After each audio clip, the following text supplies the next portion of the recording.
Nagsimula sa liquid at dahan-dahang tumigas at umalsa. Kung titingnan ay parang nagluluto sila ng isang higanteng tinapay. Ang ginagawa nila ay polyurethane o PU foam. Umaalsa ito kapag pinaghalo ang dalawang primary chemical compounds na polyols at isocyanates. Ito ang foam na madalas ginagamit sa mga bed at sofa. Matapos umalsa ay tinatanggal nila ito sa hulmahan. At tingnan nyo, para itong malaking loaf bread. Delikado ang ginagawa ni Kuya. Isang maling tapak lang ay baka masubsob ang kanyang muka sa matalim na blade. Ang mga videong ito ay nakunan sa mga foam factory ng India at Pakistan. Napaka-satisfying tingnan habang umiikot at hiniwa ang malaking foam. At kaya din itong mag-cut ng mas manipis na foam. Siguro nasa 1 to 1.5 inches ang thickness nito. May factory din na gumagamit ng pabilog na hulmahan. At makikita natin dito na mas manipis ang foam product na kanilang pinoproduce. Pero alam nyo ba, may isang uri ng foam na ang quality ay mas mataas, mas maganda kumpara sa polyurethane o PU foam. Dahil ang foam na ito ay gawa sa natural latex. Dito makikita natin kung gaano kalambot ang natural latex foam dahil hindi nabasag ang itlog kahit pahinigaan ni Kuya. At alam nyo ba na ang foam na ito ay nagmumula pala sa puno? Sinusugatan nila ang balat ng punong ito upang lumabas ang dagta na siyang ginagamit para sa paggawa ng latex foam.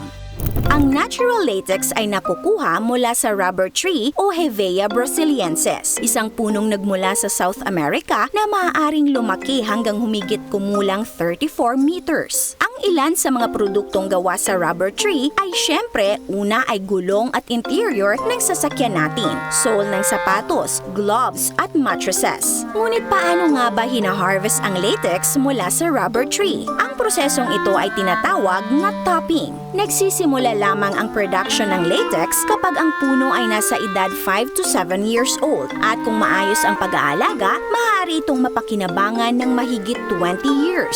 Sa topping, hinihiwaan ng topper ang kalahati ng circumference ng puno gamit ang topping knife upang lumabas ang latex, isang milky na likido. Napakahalaga ng pag-iingat dahil ang balat ng rubber tree ay may kapal na humigit kumulang 6 mm lamang. Kapag nasugatan ang cambium, babagal ang pagaling ng puno. Maaaring pumutok ang sugat. Kapag nangyari ito, kailangang ihinto muna ang topping upang hindi tuluyang masira ang puno. Karaniwang ginagawa ang topping tuwing ikalawang araw. Sa bawat araw na nagtatop, sinasabing nakakakuha ng humigit kumulang 100 to 200 grams ng latex. Ngunit bakit nga ba mas mahal ang natural latex foam kaysa sa ibang uri ng foam? Kung ihahambing sa PU foam, isang commercial grade foam na dinisenyo para sumipsip ng impact at shock, mas mababa ang kalidad nito kaysa latex foam. Ang memory foam naman ay nagbibigay ng pressure relief, ngunit mas mainit sa pakiramdam at mas maikli ang lifespan. Samantala, ang natural latex foam ay mas matibay, mas komportable at maaaring tumagal ng 10 to 15 years o higit pa.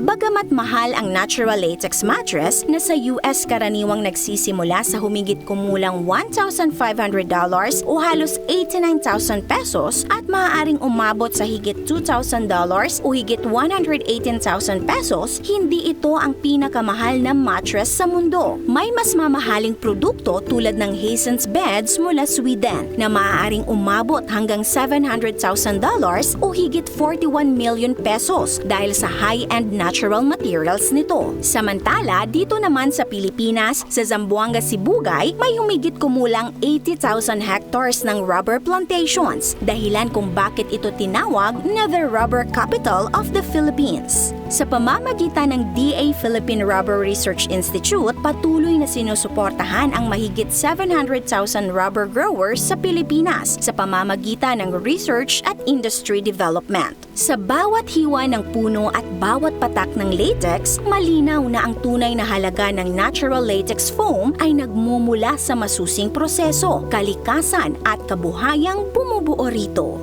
Kung nagustuhan po ninyo ang video natin ngayon, mag-comment ng big yes. This is Ate O from our Republic. Hanggang sa muli and stay awesome!